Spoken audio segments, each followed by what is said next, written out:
Hey everyone, welcome to episode 358 of Real Health Radio. I'm your host, Chris Sandel. I'm a nutritionist and a coach and an eating disorder expert, and I help people to fully recover.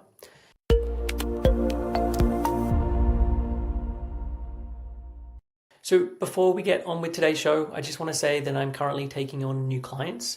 If you're living with an eating disorder and you want to reach a place of full recovery, then I would love to help. And I know full recovery can feel like this very far off in the distant thing, or like, oh, that's for other people, but not for me. But I truly believe that everyone can reach a place of full recovery, and that if you do the things that are required to get there, that you will get there. So if you would like help with this and you want to reach that place, then you can send an email to info@7-health.com and just put coaching or support in the subject line, or you can reach out via Instagram. It's @7healthcompany, and just send a DM and just ask for support. So on with today's show. So today it's a guest interview, and my guest today is Dr. Jennifer Averyt. So Jennifer is a psychologist and has clinical and research experience in the areas of diabetes, sleep disorders, eating disorders, and oncology. She specializes in both cognitive behavioral therapy, so CBT, and mindfulness-based treatments. She's also the co-author of the weight-inclusive CBT workbook for eating disorders.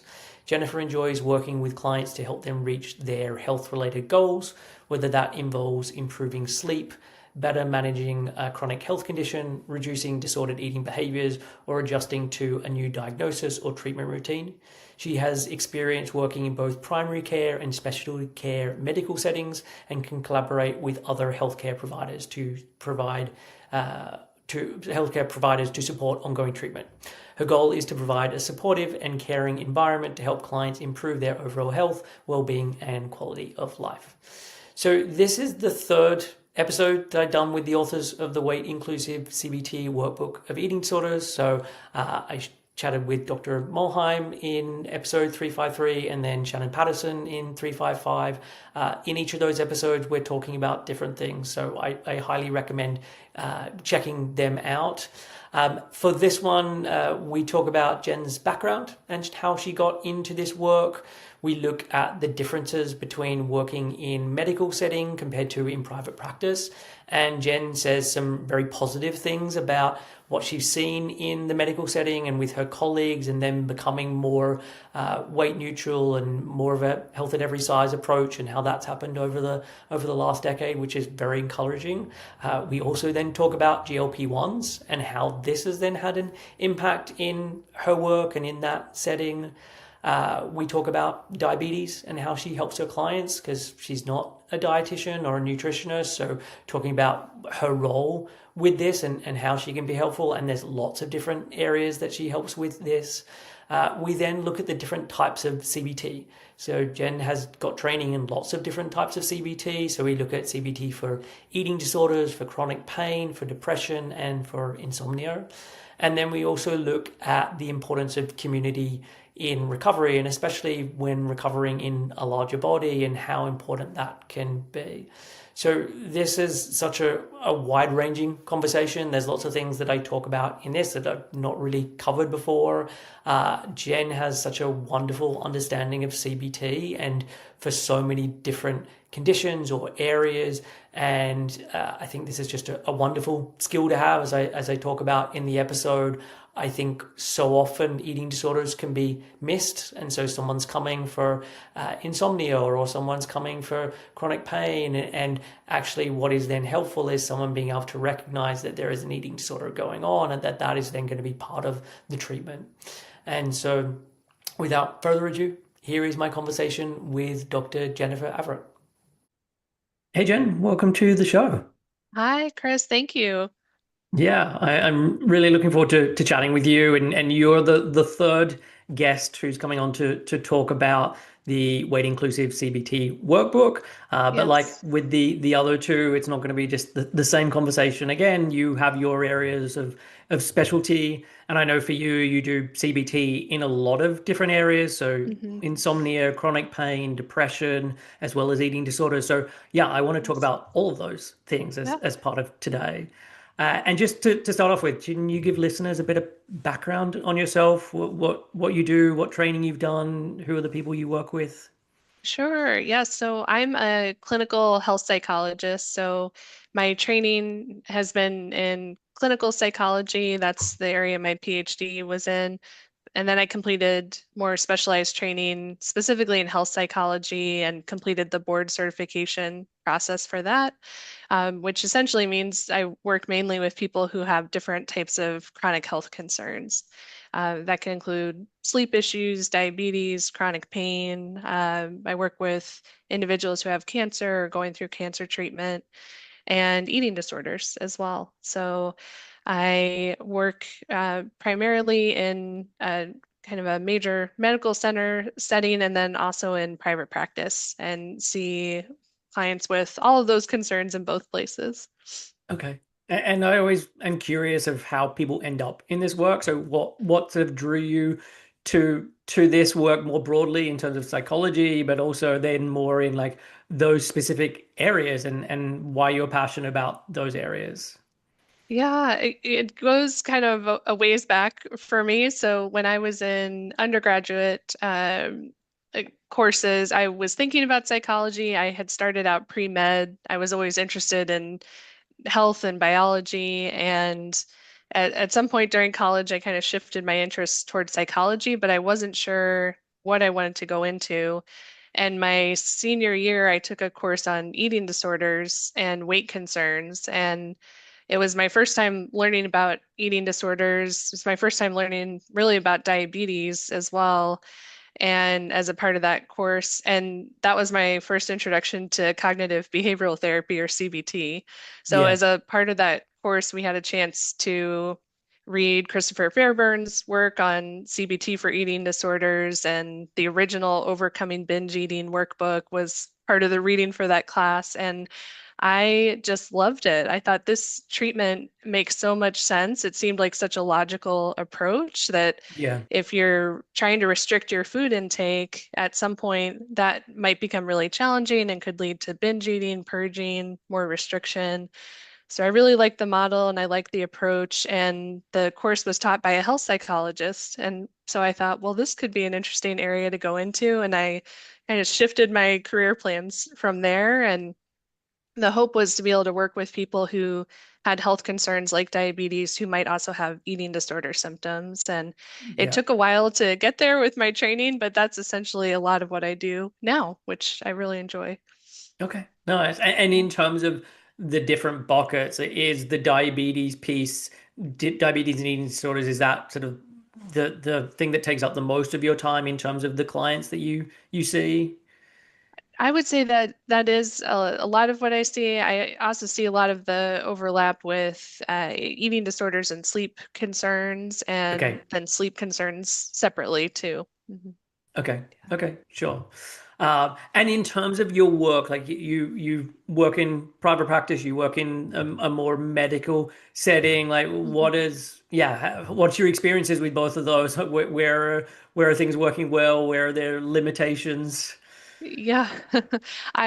So when I was ready for after graduate school, when I was ready for internship, I had worked in primary care settings, endocrinology, clinic settings, and I really enjoyed that. I knew I wanted to keep working in some type of healthcare center, and I had no VA experience. So I did my internship at a VA medical center and did my fellowship after that at an Army medical center. And that gave me a lot of exposure to challenges that come up in terms of health and eating disorders in the military and in the VA setting. Okay. And ended up coming back to that VA, and I've worked there since because I really enjoyed that work. And I think like any other large medical setting, healthcare setting, there are challenges in terms of a lot of focus on weight and Yeah. managing weight and a focus on weight loss that can be challenging for people who are navigating eating disorder symptoms or trying to recover from an eating disorder. There can be a lot of mixed messages and sometimes experiences of weight stigma that can further complicate the eating disorder symptoms. So on the sort of healthcare setting side of things, that's a lot of what I've seen over the years. And in private practice, I think it's similar. It's just people having those experiences maybe in a less connected way with different providers they've seen over the years, maybe not all in one place. Okay. And how do you navigate that? Like, as someone who's then working in that medical setting, who obviously Mhm. has some beliefs, has written a book, has like that go against a lot of what is either being practiced or what is being taught or what is being shared with patients. Like, how do you navigate that? Because I know for me, like Yeah. I'm in private practice. I can like I do the things the way that I want to do the Hmm. things, and the people that resonate with that, they come and see me, and the people that don't, they don't. But to Right. be in a system where there is, as you say, those mixed messages. Yeah, it's definitely been a challenge over the years, and this would probably be a good point to say, of course, these are all my opinions, not opinions of the VA. These are all my ideas that I'm talking about and my approaches, and don't necessarily represent the VA in any way. But it's it's been interesting because I would say I initially was sort of in the minority with a lot of these ideas, especially about weight inclusive care and health at every size. But there's been growing interest in this. And I've seen a lot of people be more open to these ideas and kind of thinking about how we might be able to incorporate them into different types of healthcare, which is really encouraging. Nice. And it's been great to have team members over the years to work with who have similar beliefs too. So I work with wonderful dietitians who also have similar approaches to eating disorder care and healthcare in general, I would say, in terms of that weight inclusive approach. Uh, Shannon Patterson and I worked together for many years, and Yeah. this is where we sort of came up with some of our ideas that we wanted to put into this new book in terms of things we'd like to change about the current process for treatment. And so it's great to have colleagues who have those similar ideas and approaches, even in a big system. And I also try to provide education where I can. So I'll do in-service presentations. I'll do more informal consultation with people who are interested in these approaches and try to at least plant some seeds about this is a different approach. It may not fit with everything that we have in place right now, but it's something to think about. And I think people appreciate that. And a lot of people will come back to me and ask more questions and kind of start a dialogue, which is nice and helps keep things shifting, I think, in a good direction. Nice. And it's so nice to hear that that shift is happening, and outside of yourself being the one that is proselytizing and telling everyone about this, like, what else is causing that shift? What have you seen? Has people said, oh, I read this book, or I heard this person talk, or I saw this thing with my patients? Like, what seems to be the shift? Yeah, I think, as more research has come out in terms of weight loss efforts and maintaining weight loss. So, like most recently, I know there was a pretty large review study that was published that showed intermittent fasting is not effective for weight loss long term, which I think is not surprising for a Yep. lot of us who work in this area and familiar with the research. But I think because that was a common thing that we'd see patients saying, "Hey, my doctor recommended this to me. What do you think? Uh, could this be a bad idea with my eating disorder symptoms?" And kind of having those conversations. I think having more research come out about some of the challenges with these different types of intentional weight loss interventions in terms of long-term outcomes and the potential for there to be harm, that's been helpful to start these conversations. I also think the American Medical Association, when they released a statement about the BMI not being recommended as just a single measure of health and Yeah. acknowledging some of the limitations of the BMI and some of the history in terms of harm that it's caused, I think that really helped to shift the conversation a lot because I think many people were frustrated with that and frustrated with having to monitor that so closely. when health is obviously a much bigger picture. And so Yeah. I think that was definitely a big help. And I saw a lot of change in terms of how people were thinking about things when that came out. And that was, I guess, almost 2 years ago now. Okay.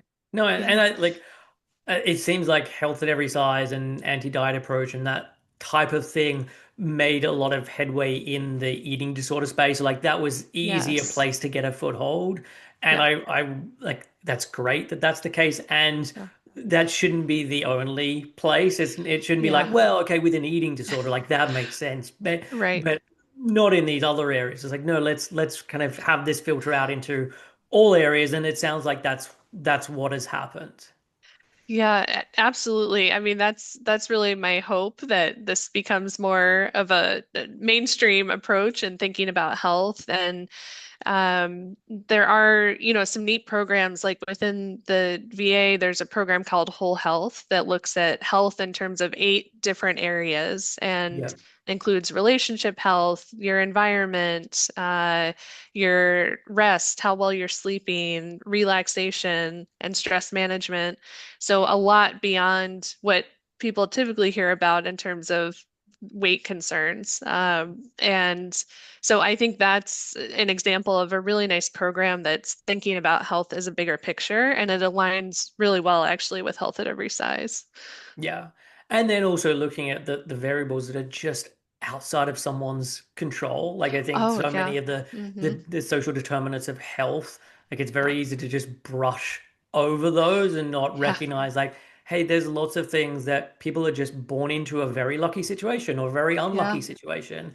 And that doesn't mean that someone doesn't have any responsibility, but it feels like Hmm. it's either this like people don't take care at all, or like it's all just up to circumstance. Where it's like Hmm. there's some of both, and a lot of it Yes. is just down to the social determinants of health. Yeah, yeah, absolutely. And I think that's been a neglected area in the past, and there are a lot more conversations about that now and thinking about how to support people with some of those areas of the social determinants of health.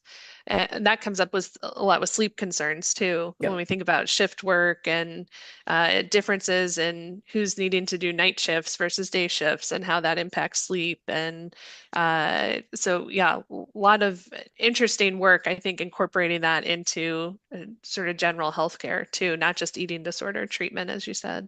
Yeah. And look, I know we're talking glowingly about how people are starting to think about these things in wonderful ways. And then there's the massive snafu of like GLP-1s, which is then Yes. pushing everything back in a different direction. So Yes. again, especially because you're working more in this medical setting, what are you seeing with GLP-1s and how's that interacting with the work that you're doing? Yeah, this has been really interesting for me to see because I mentioned I started out a lot of my training early on in graduate school was in endocrinology clinics. And so that was around the time that GLP-1s were first being used for diabetes management. So Byetta, Victoza were sort of just coming out when I was working in those settings. And the way that those medications were being discussed was so different than what I see now, Yeah. 20 years later. At that point, it was more a conversation about this is a great tool to help manage your blood sugar levels. This will provide you with another resource that could help to manage your blood sugars and, help you to get closer to your goal with your A1C. And sometimes I would hear the endocrinologist say, and you may lose some weight, but the primary focus was always on the blood glucose management. Yeah. And now that these medications have been kind of refocused on weight loss and remarketed for that, it's really changed the conversation. And I've noticed that even for people with diabetes, the focus somehow comes back to the weight loss. And Yeah. these can be great tools for diabetes management. There can be other health benefits, But I think when the focus keeps getting shifted back to weight loss, that can be really challenging for people. And again, not just for those with eating disorders, but in general, I think that can be frustrating for people when that becomes the focus and sometimes a Yeah. confusing message for them as well. Yes, for Yeah. sure. And then in terms of the dosage and the way it's administered is very Yeah. different when we're looking at it from a weight loss perspective compared to how it's then being Yes. administered from a diabetes perspective. Yes, absolutely. And that comes along with changes in side effects, changes in how it impacts your appetite and your eating. And I think sometimes the conversations about that may not be as in depth as we might like. So I always think about, the importance of informed consent. As a part of my role, I Yeah, do a lot of pre-surgery evaluations for things like transplant evaluations. And it's really important to make sure people understand, of course, the risks and benefits of different procedures. And sometimes I worry that gets glossed over a little bit with the GLP-1s when they're being used for weight loss at these higher doses, that yeah, people don't necessarily know what to expect in terms of the potential risks of that, and that this would be something long term, because of course all the research and the clinical recommendations so far suggest this would be something to take most likely for life, to if the benefit, if the focus is on weight loss, that would have to be taking that long term. And I don't think people are always getting that information, or they're no, not fully understanding that. And then that raises concerns for them when they start talking about that or thinking about what are the implications for that long term in terms of cost, in terms of dealing with these side effects, some of the other effects that they notice in terms of loss of muscle, and potential for bone loss. That starts to become more of a concern for people when they think about that long term. for sure. And like Yeah. this is when I think about people like Regan Chastain or Virgie Tobar or people within the area talking about dieting and the harms of dieting, that they always come back to like everyone has the right to do whatever they want to do.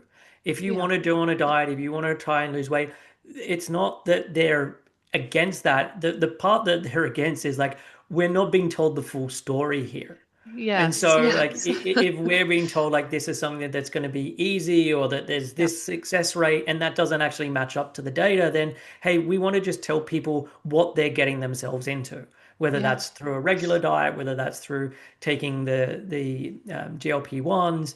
It's Hmm. like you can do this, but we want to tell you all of these things up front, and then you can make the decision of what you want to do. Hmm. And I guess if Hmm. we're going from something that we've studied for a 60-week trial to now say, okay, cool, now this is a lifetime thing that you're taking, well, then the information that we collected from that 60-week trial isn't actually enough. We need to Right. see what now Right. happens when someone's on this Hmm. for 5 years, 10 years, 40 years, whatever it is. And like, obviously, Yeah. it takes time to do that kind of research, but Hmm.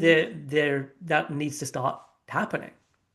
Right. Yeah, absolutely. Because we've seen, similar issues come up with other interventions. So I always think about, the lap band procedure that was kind of promoted as this will be a very effective surgery, very helpful long term.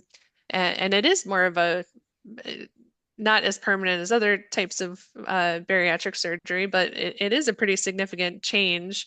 Yeah. And now those surgeries aren't even recommended anymore because once the long-term research came out with people over, 10 years since the surgery, there were more complications. It wasn't as successful as they originally thought it would be. And so that's not even recommended anymore. So that's a concern in terms of, well, if we don't have that long-term research, as you said, how do we really know how this would play out long-term for someone? Yeah. And not just over 2 years, but if this is for life, how will this impact someone 10 years from now, 15 years from now, 20 years from now? Yeah, yeah. And if Yeah. like I can't categorically 100% say what direction that will go, but Right. there's been lots of other medications of a similar ilk that once we get this in people's hands long enough, we realize like, oh, okay, this thing causes those heart conditions. We shouldn't be doing that, or this Right, thing causes right. this other problem, and we shouldn't be doing that. And Yeah, so, yeah, yes, my prediction is that at some point we're going to knock up against something like that. And I was a little yeah, concerned earlier on that maybe we're not, like maybe it's going to be too vague to be able to have something that makes it okay, yes, now we need to pull this thing or we need to yeah. do something different in terms of regulation. And just the more I see stuff coming out, and I shouldn't probably be saying this with a smirk, but it was just like the writing's on the wall, at least from my Hmm. perspective, of like at some point in the not too distant future, I think this will go the same way as fen or as Hmm. other things of a similar ilk. Yes, I agree. And it's interesting. It's not necessarily what I want to spend a lot of my time thinking about from day to day, but I can't help it because it's everywhere and Yeah, patients are asking about it all the time. And I was just looking through my CE credits for the last 2 years for my licensure renewal, and I've had 20 hours just on GLP-1s, which, I'm not a medical provider, I'm a psychologist. That's a lot of hours spent talking about these medications and learning about them. But I think that's how present they are in, day-to-day conversations with people, and that's how much people are concerned about them. The yeah, the overall message of these presentations and trainings I've been to is that we should be proceeding with caution because we don't have all the information, and there are concerns in terms of potential for malnutrition, bone loss, muscle loss, in addition to things we might not know about yet, right? Other adverse effects that could come out later. So, yeah, yeah, it's concerning. Again, it's not necessarily something I want to spend a lot of time thinking about, but I feel like I need to because people have so many questions and are yeah, trying to decide, well, how do I move forward with this? And I do want to be supportive with people wherever they're at because sometimes there are barriers in terms of trying to seek healthcare for other issues that can come up. So for joint replacement surgery, for example, um, I can understand the pressure that people feel if they're being told, you can't have this surgery, you can't have this procedure, you'll have to lose weight first. And yeah, so, as you said, it's more of a conversation. Like, let's talk about what are the implications of this if you decide to go down this road, uh, talking about the potential risks, benefits, and also figuring out, I think, how can we support someone if they decide to move forward with that? I don't want to say, okay, well, then I can't work with you if you decide to take this GLP-1. Like, I still want to provide that support, especially if they have a history of eating disorder symptoms. It just might look a little bit different. We might have to be creative about what that looks like. yeah. Sure. And it's interesting, like you said, that you're watching all this stuff and the like take home message is proceed with caution. Because when I look Yeah. out in the general population and what is going on, like I don't think it feels like proceed with caution. It Oh, feels no. like everywhere. Yeah. And so yeah, there's a definite mismatch between those two things. Yes, definitely. Yeah, it seems like in a lot of the ways it's putting the cart before the horse. Like things just Totally. started before there was a plan. I know I saw a talk by Dr. Leslie Williams, who's at the Mayo Clinic now, and she was talking about the challenges of there's no clinical guidelines yet for how to proceed to sort of a maintenance dose or tapering people off. There's just no information about that. So even if someone does decide to take this and if they're thinking about it long term, there's no guidance yet for how to do that, which on the medical side, I think is challenging for prescribers too, to figure out how do you set those expectations if we don't know what those will be, what that'll look like, 10 years from now. Yeah. Yes. It just feels, as you say, putting the cart before the horse and like, well, Yeah. we'll figure that out. Like, Right. Right. what Yeah. en masse with what happens with the population. Yeah. Right. Yeah. Yeah. And so coming back to eating disorders and the work that you do, like, what types of eating disorders are you seeing most commonly in your practice? Like, is it I'm mostly with this, or it's across the board? I would say across the board, I see and work with a lot of people who have binge eating disorder or sort of binge eating like disorder symptoms, and a lot of people with and I don't love the term, but the current term being atypical anorexia. Yeah, Hopefully that'll change someday. I know there's a lot of work being put into maybe looking at that diagnostic criteria for anorexia and shifting that weight requirement. yeah, But yeah, a lot of people who are referred to me, they might think they have binge eating disorder, or someone else has told them they have binge eating disorder. But when we really break down what they're doing from day to day and how they're eating, it's more consistent with anorexia because of the level of restriction. yeah, And I think sometimes people just don't realize how much they're restricting, often because it's gone along with sort of diet culture and weight loss efforts that they've been encouraged to keep up. So I see a lot of that, and also a fair amount of ARFID yeah. referrals that I get with adults. So that's been something really interesting for me. It wasn't something that I was originally trained in, and it kind of became interested in a little bit later in my career. But I've seen a lot more of that coming up, and that's been really interesting to navigate too for people who potentially are being prescribed GLP-1s and having side effects, difficulties eating, and how those two uh, issues can kind of interact in those situations. So yeah, those are kind of the main people that I tend to see and work with. Okay, cool. And Yeah. in terms of the RFID piece, when I had Lauren Mulheim on a number of years ago, Yeah. the first time I had Oh, her on, we yes. talked Yeah. a lot Hmm. about RFID. So, like looking at the different types and the different interventions connected to that. So, if Yeah. anyone is listening and is interested, I will put that in the show notes because that was a really useful conversation.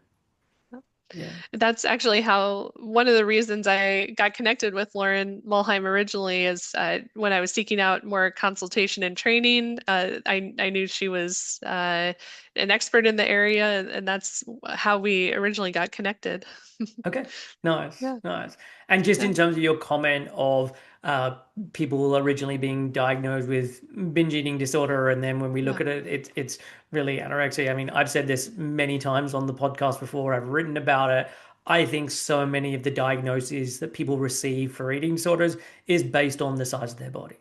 And that Oh, if you're yes. in Hmm. this size of body, it's anorexia, binge purge subtype. If you're in this size of body, it's bulimia. If you're in this size of body, it's binge eating disorder. And it's the exact same things that are going on or slightly different depending on what type of thing someone's using to purge or compensate or whatever. But the reason they get a diagnosis that they get is just based on their BMI.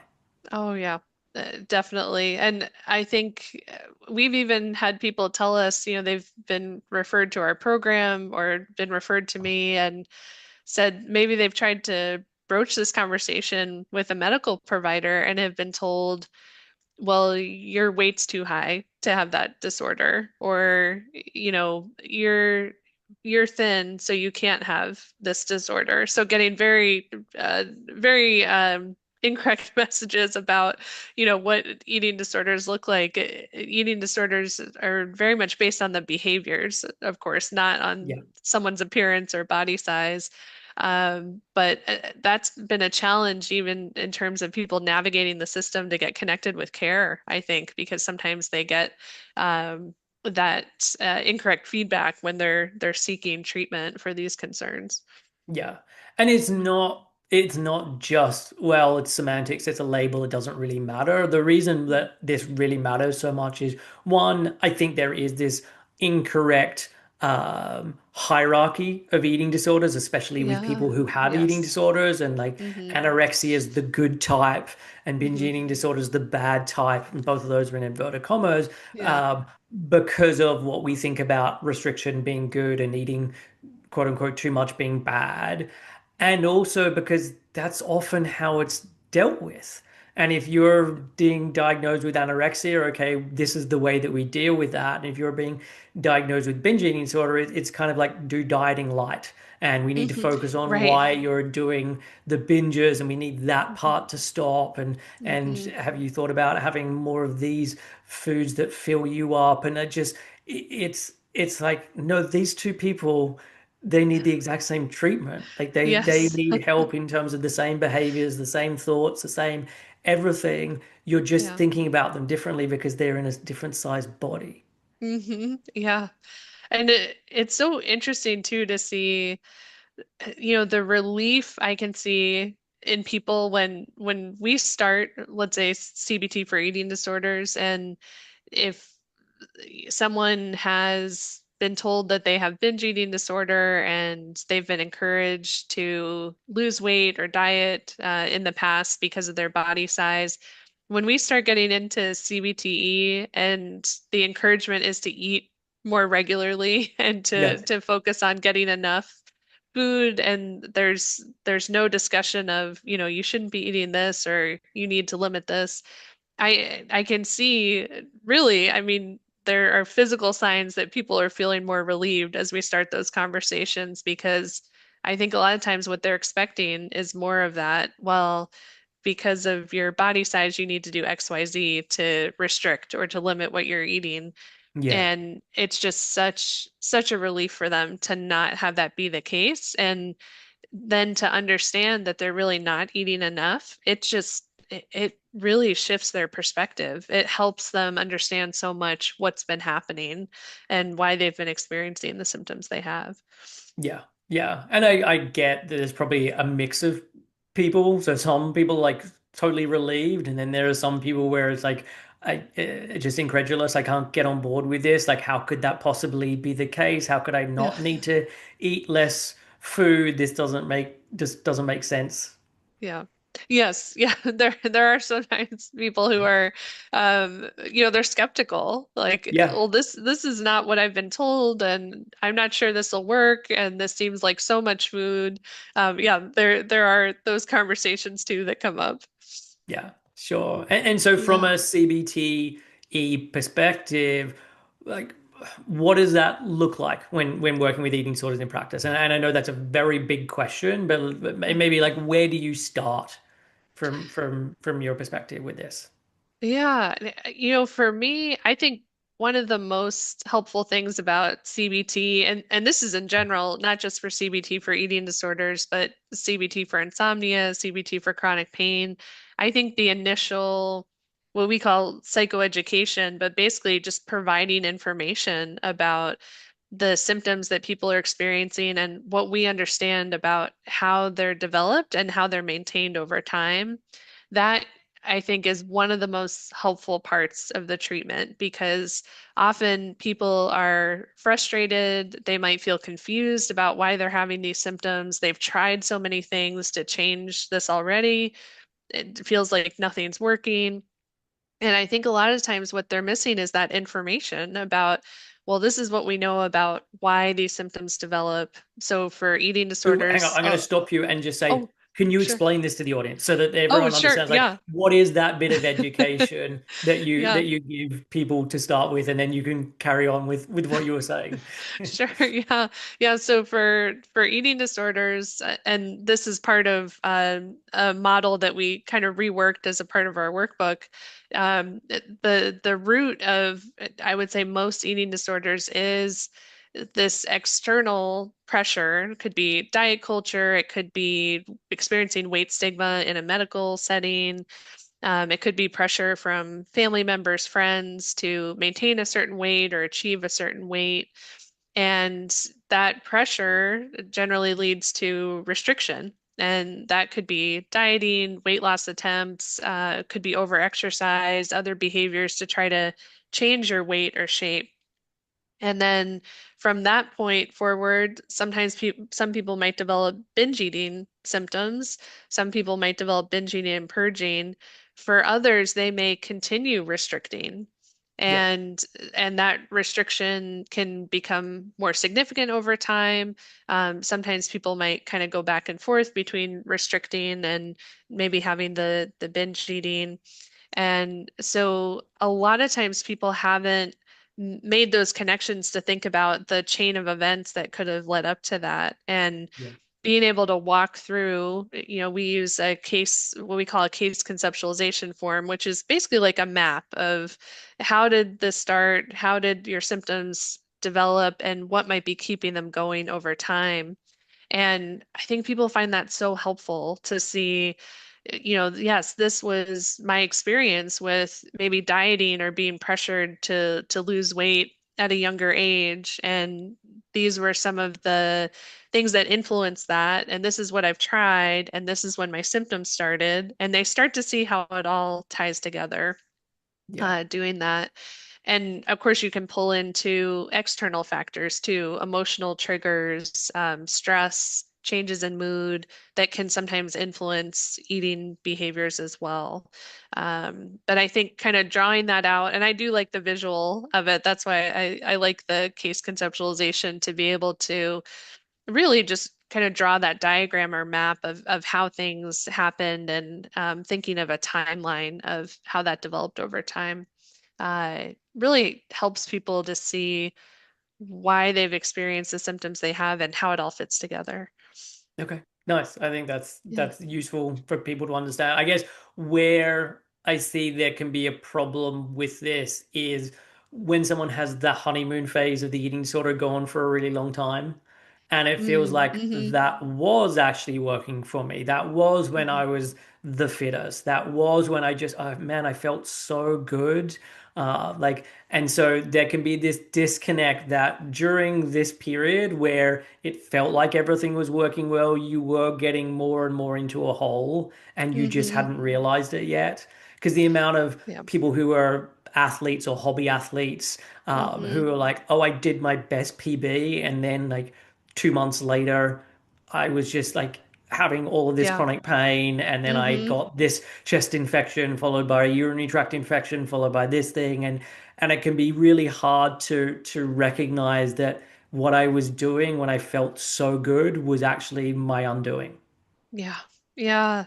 I see similar examples with people in the military or the VA where they Yeah, think, my fitness test, I did the best I ever had on my, fitness test and I was doing really well in training but then shortly after that things started to kind of unravel. And yeah, yeah. sometimes it's hard to make that connection Yeah, for yeah. folks. Yeah. And so yeah, being able to then point that out to Yeah. people, like you just either one, you were not noticing and you were kind of hmm ignoring symptoms, or for whatever reason, your body was just like it was kind of keeping all those balls in the air until it just couldn't. And then it hmm like people can have that real crashing down hmm thing where it Yeah. wasn't like, Yeah. oh, progressively over the last 2 years things got worse. It could be it was fine, and then a month later I was like I was bedridden, Yeah. and it was like I'd just been hit by a bus, and Yeah. like and this like it's so scary because it's like this hmm has come out of nowhere, and especially for people where they've had an eating disorder in the past and they feel like, oh, I recovered and then I had this new hmm life and I've been doing so well, and now I'm kind of reflecting on the last 10 years or last 15 years and like, was I actually really recovered? Like this, like hmm it's so, it just kind of blindsides people. Yeah. Yes. Yeah. Yeah. Because sometimes when people are in it, it's hard to see those Yeah. patterns and make those connections. And so, yeah, you're right. I think sometimes that can be challenging if people have these positive associations with those earlier time periods, but doing that deeper exploration, you can usually find a way to pull that in to that Yes. overall model. Yeah. Yeah, for sure. And Yeah. then after that, where do you kind of go from there? What seems to be the next first step typically? And I know it's different from person to person, but how do you normally get started then? Yeah, I think that's one of the things I really like about CBT-E is it's so flexible. So you have these different areas that you can focus on, but depending on the individual and how they're presenting, you could, start in one area, like maybe focus more on the dietary rules, restriction, or for others, you might want to introduce some of the more body image related topics earlier. And the nice thing about that flexibility too is that can be a really client-centered conversation to see what do you think would be most helpful? Where should we start? Yeah. But I do think for the majority of individuals I work with, starting with that, of course, the regular eating and making sure people are eating enough, and uh, working with a dietitian as a part of that. So I'm lucky. I do have in private practice and at the VA have wonderful dietitians that I can work with, and that makes such a big difference, I think, with this treatment, even though CBT-E was sort of designed as a standalone treatment. Personally, I feel like it works so much better when you have a great dietitian you can work with at the same time to really support people with that regular eating piece and making sure they're getting enough food, which again might feel kind of scary initially for some people because they've been thinking they need to restrict more or they need to limit more, or Yeah. if they can just restrict enough, that might help get rid of that binge eating. So it's nice to have that support of a colleague to help people through that stage.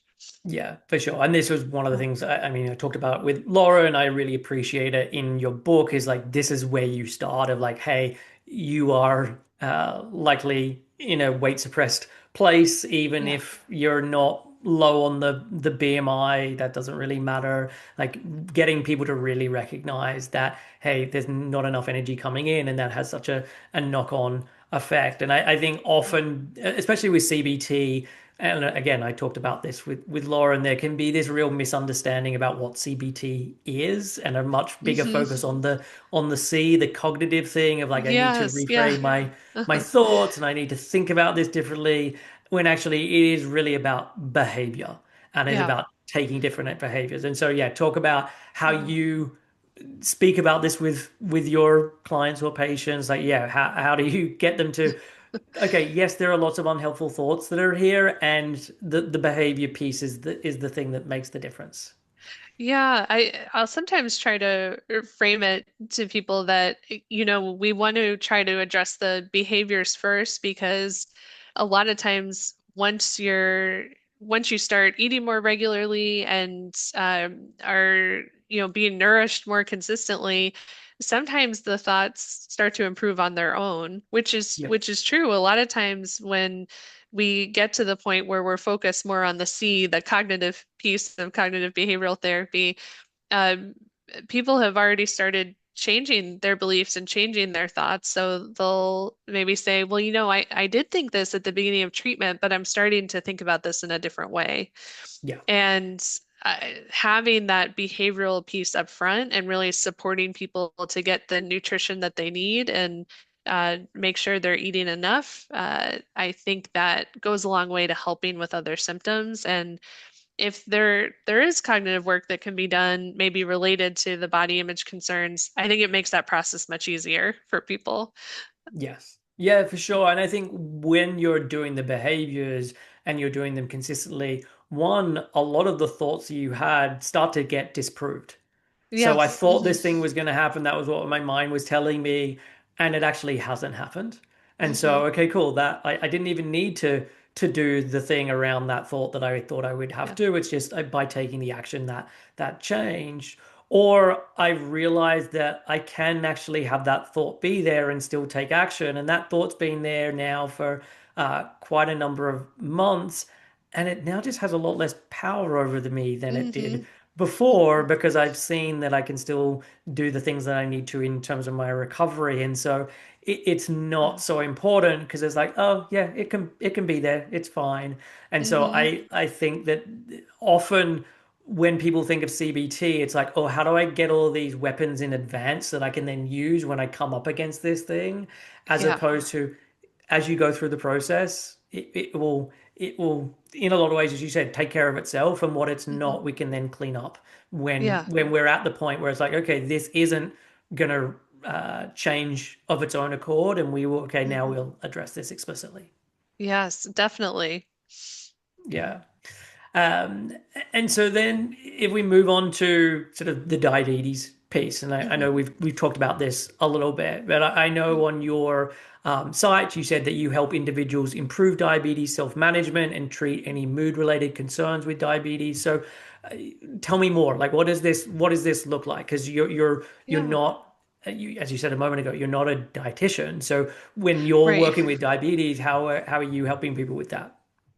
Yes. So, this was before I got more into the eating disorder field. I was interested in the connection with diabetes and eating disorders, but my initial training was really in working with people with diabetes, working in endocrinology clinics, providing sort of that co-located care or integrated care. So having joint appointments with an endocrinologist, working with the clinic dietitian. So I got to learn a lot about different aspects of management and care, and uh, also learning a lot about the stress of managing diabetes. So there's this kind of concept we talk about in health psychology of diabetes distress or diabetes related distress. And that can involve emotional distress related to the diagnosis, just the stress of kind of the practical day-to-day management, how much time and energy goes into taking care of diabetes, relationship stress. So sometimes there can be tension that comes up with management or eating routines or medications with family members or friends. And then physician related distress or kind of treatment team distress if people feel like their physician doesn't understand them or might not be able to help them with the challenges that they're having. Kind of broadly, I can support people with the diabetes related distress, kind of looking at those different categories and thinking about are there maybe behavioral changes that can support improvements in those areas? Are there some cognitive strategies that can help if there's some ways of thinking about diabetes that could be contributing to people feeling stuck or feeling like they don't know where to go next? Um, and then thinking about some more practical, more like problem solving approaches too for challenges that might be coming up with communication with healthcare providers or communication with family members. So lots of different ways to provide support in that area. And then we also know that people with diabetes are more likely to experience depression and anxiety. And so one of the other treatment options that I have is cognitive behavioral therapy for depression or for anxiety, but specifically tailored for people with diabetes. Okay. And a lot of times, what that will look like is, again, I think people have this idea of CBT sometimes, like, well, we're going to talk about your thoughts and we're going to change them, change them in Yeah. this direction. And it's really more about kind of splitting things up. There's a like a decision making process that I like to talk people through where we think about are these worries that you're having or are these thoughts, are they realistic? Are they unrealistic? Or is it unclear? Do we not have all the information? And that can kind of guide how we want to approach the worry. Because for a lot of people with diabetes, they or other health concerns, they may have realistic concerns about, what are the long-term implications of having diabetes? Do I have an increased risk of these complications? These could be very realistic concerns. And as a therapist, it would not be helpful for me to say, well, let's challenge that thought. Let's look at the evidence against that thought because Yeah. it's realistic. It's something that they will have to be able to cope with. So if it's a realistic worry, then we can think about are there sort of action-based coping strategies that we can use to help the situation? And if there's not, if this is really something outside of your control, then we can teach people emotion focused coping strategies. And that could be things like relaxation, mindfulness techniques, thinking about increasing enjoyable activities. So, other behaviors, but that are focused on helping people cope with things that are outside of their control. Okay. So that's sort of the framework. And as I said, you can use it with other health conditions as well, where there are, realistic, significant worries that can come up that we don't want to minimize or dismiss, but we want to give people tools to help manage those concerns. Yeah. It's interesting because I spent a lot of time using acceptance and commitment therapy, Oh, which I yeah, know yeah. is then Hmm. sort of an offshoot of CBT. Yeah. With what you described there, like the way that I'd often use it, and this, as I said, comes from ACT, is this a helpful thought? Yeah. And Hmm. meaning, like, if I continue to think about this thought, is it actually helping me to have the quality of life that I want to be having? Is it Yeah. helpful in terms of supporting the kinds of relationships that I want to be having? Is it Yeah. helping me to have the kind of day that I want to be having? And the answer to that question will depend on the situation, because Hmm. it could be useful when I'm doing some journaling to sit down and actually think about this thought and to spend Hmm. some time and to map out, as you said, okay, what could be some of the things that could reduce the likelihood of that happening, or what are some of the behaviors that would be helpful, etc. Or it could be, yeah, I'm about to go into a meeting and actually it's not particularly helpful that I'm spending Hmm. my Right. time getting hooked by all Hmm. these thoughts. And so then the answer becomes like, no, this is not actually helpful. Or I'm about to go up to a Yeah. date with my partner, and actually that's not what I want to be thinking about and focusing on as Hmm. part of that day. Yeah. And so Yeah. being able to recognize like, okay, in this moment, this is actually not helpful for me, and then being able to use different techniques like diffusion to be able to get some distance Hmm. between yourself Yeah. and your thought. And so I can see Yeah.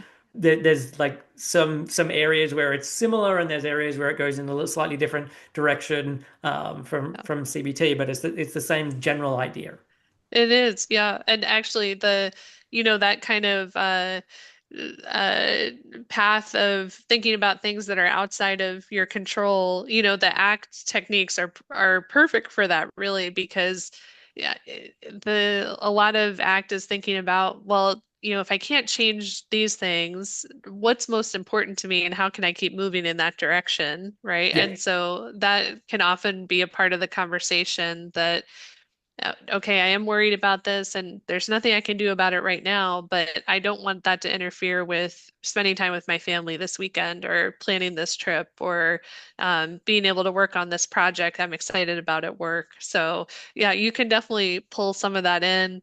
I think there's a lot of combined CBT and ACT approaches these days too, which yeah, I kind of love. I like incorporating the values assessment part of ACT and yeah, uh, a lot of what I do in CBT, even though technically it's not a part of CBT, I think it's so helpful to get a sense of what's most important to people in these different life areas and what yeah. what do they value the most about relationships, their work that they do, their hobbies, because that can help even with the CBT side to see, well, how are these issues getting in the way of these things that are really important to you.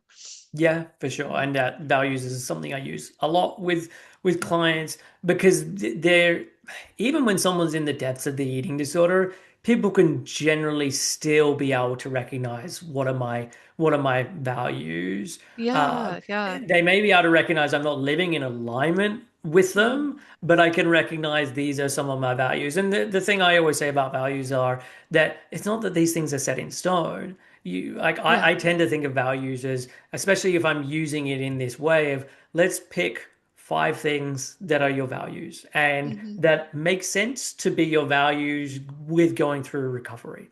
So at this Hmm. point, it makes Yeah. sense for me to value growth, or it makes Mhm. sense for me to value integrity.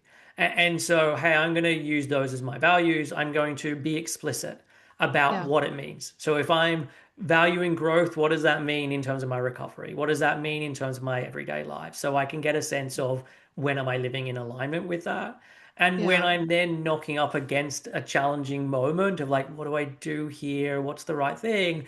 There can be that reflection of what would a person who values growth do in this moment? Or what would a person who Yeah. values Yeah. integrity do in this moment? And sort of like reverse engineer okay, this is how I'm making the choice in this moment because I've already outlined what it means to live with these values. Hmm. Yeah, I love that. And I like what you said about they're not set in stone because I often tell people, when we're thinking about these values, this is a snapshot in time. This could Yeah. change again in a few months, but this is just, right now, what are you thinking about these areas? What's most important to you? And it's okay if that changes. We expect it to change. I Yeah. think that gives people a little they feel a little bit more at ease, kind of putting some words to these ideas they're thinking about in terms of what they value the most. Yes, yes. It's like Yeah, it's temporary, and if we're saying, yeah, okay, the most important thing at the moment is your recovery, okay, what does it make most sense to be valuing in this moment? And we yeah, can yeah. review this in 3 months, 6 months, a year, Hmm. whatever. But for right Absolutely. now, what would be useful for you to then be able to keep coming back to help you make choices? Hmm. Yes. Yeah, I love Yeah. that. And just the other thing I wanted to mention in terms of the health concern piece that you talked about, where people can Yeah. really get into that. And I think this isn't just for health concerns, but it can be for any thought. There can be this idea of, but it's true Hmm. and being able to recognize like something can be true and it can also be really paralyzing if I spend all my time thinking about it. It can Yes. help Hmm. me to go right back into the eating disorders arms if I keep thinking about this thing. And Hmm. so we can recognize that might be true and it's not useful for you to be spending your time thinking about this. Or Yes. when Yeah. you notice those thoughts coming Hmm. up, we need to be doing tools, techniques so that you get some distance between them and you're not getting uh, into this whole rumination with them and then having that impact your behaviors. Yes. Yeah. Yeah, absolutely. And I think sometimes one of my favorite techniques that can sometimes go along with that is scheduled worry time, which I think when I tell people about that initially, they're a little hesitant because who wants to schedule more time to worry? They're often coming to me because they feel like they're worrying too much, but I think, with that strategy, you can, it's almost like becoming more efficient with worrying. You pick Yeah. a time of day and you set a timer for, let's say, 15 or 20 minutes. And that's your limit for how much time to spend thinking about this thing, worrying about it. You can do some problem solving. And then at the end of that time period, say, okay, like I've thought about this for the day. I don't need to worry about this anymore, but I can come back to it tomorrow. Yeah. And I think sometimes if people have a hard time letting go of those worries and are feel like they're spending a lot of unhelpful time thinking about it, that's sometimes another tool that can help them feel like they can keep those worries somewhere where they can come back to them, but it's in a much more time limited way. Yes, for sure. Because Yeah. I think there can be then the feeling of, well, I'm worrying about this thing and I shouldn't be worrying about this thing. And then Yes. there's all Yep. of that layered on top where it's like, cool, Hmm. let's dedicate this time, do Yeah. some free writing, get all of those things out. Yeah. You now have them written down. There's not the fear that I'm going to forget them, and it's like great. Hmm. And then Yep. we can come back to that in a week's time, a month's time, 6 months later. But like, Yeah. cool, you had permission to then get that out. The same way as like Hmm. if someone's feeling angry, being able to like fully express that in a Yeah. healthy way, Hmm. whether that's screaming, punching a pillow, whatever it is, so I can get that out so that I can then come back to like, oh, okay, this is Yeah. okay. That can be there, and I feel totally fine with it being there. Hmm. And that permission piece I think is so important because a lot of times once people feel like they have the permission to do these things, it decreases the pressure to do Yep. it.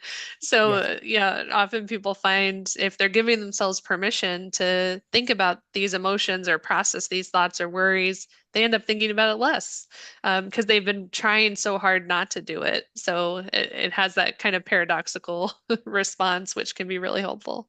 Yes, for sure. Yeah. And with the CBT depression, uh, I know with the CBT-E, with the eating disorder, like you Mhm. outlined, like this is the place I always start in telling them this way of thinking about this. I know you Yeah. outlined something with the CBTD. Was that that kind of masterpiece that you do at the beginning? It's similar. Yeah, I think for any of the health concerns, including diabetes, I like to kind of map out the a similar CBT model, but how our thoughts, our feelings, and our behaviors are related. But then I like to add in physiological factors because we know, especially with something like diabetes, again, there are higher rates of depression and anxiety, and there's research to suggest at least some of that is related to some common physiological factors, like inflammation is one kind of proposed element that could be leading to the um, increased rates of depression. So I'll kind of talk about how the physiology of having this medical illness can tie into this model of how our thoughts, our feelings, and our behaviors are related.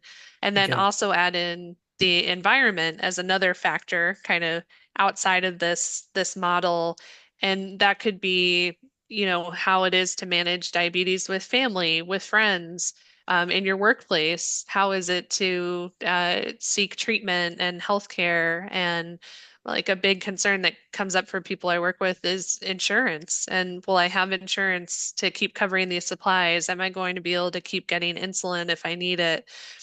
So those external factors play a big role too. So it's like the original CBT model of, okay, our thoughts, our feelings, and our behaviors are related, but it's within these other factors that can have a big influence on how we're thinking and feeling about things. So that's how I like to approach it with the health concerns.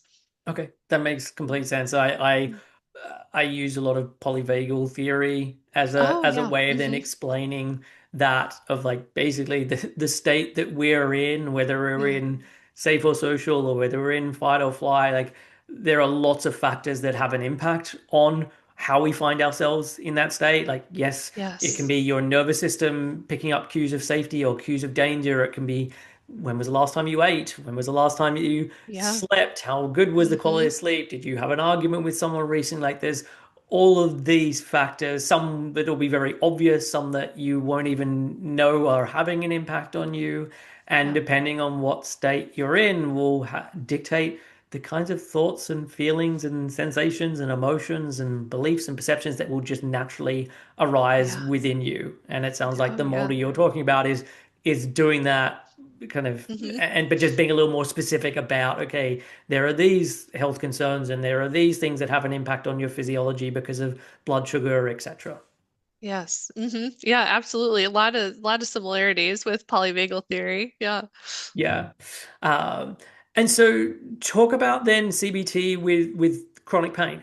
Because yeah, Yeah. what does this then involve and like how much is chronic pain within CBT seen as purely physical versus it's something else? Like yeah.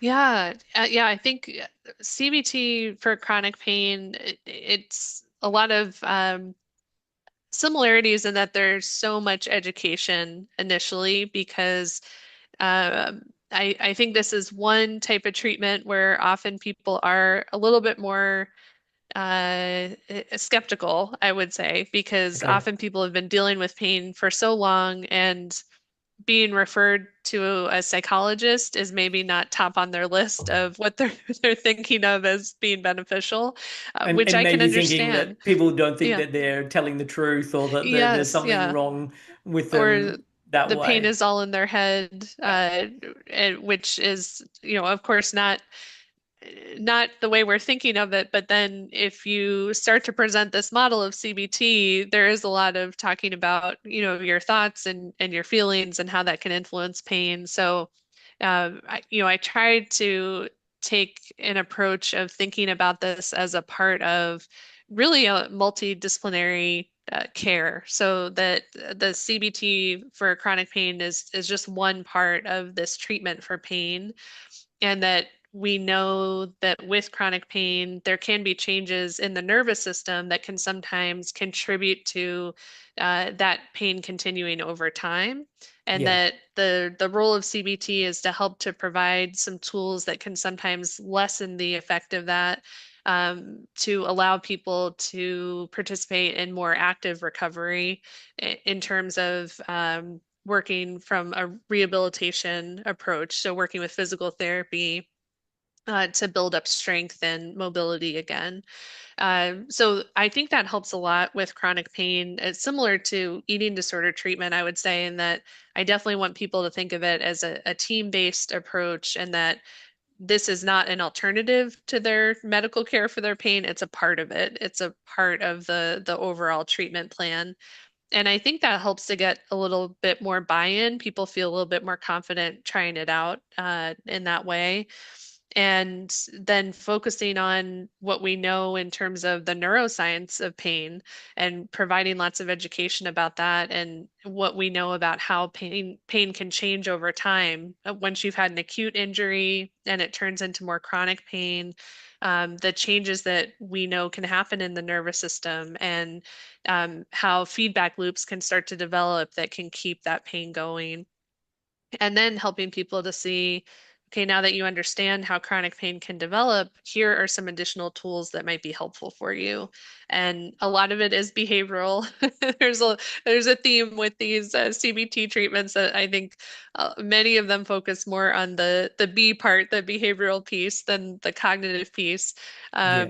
Because there is so much of that behavioral part for CBT for chronic pain in terms of really in-depth relaxation training, and mindfulness training can be a part of that.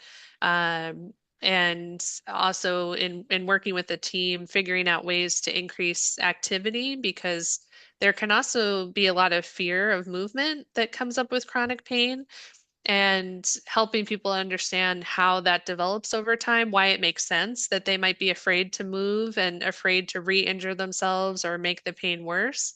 And at the same time, how that could be contributing to deconditioning and muscle weakness and things that could contribute to pain long term.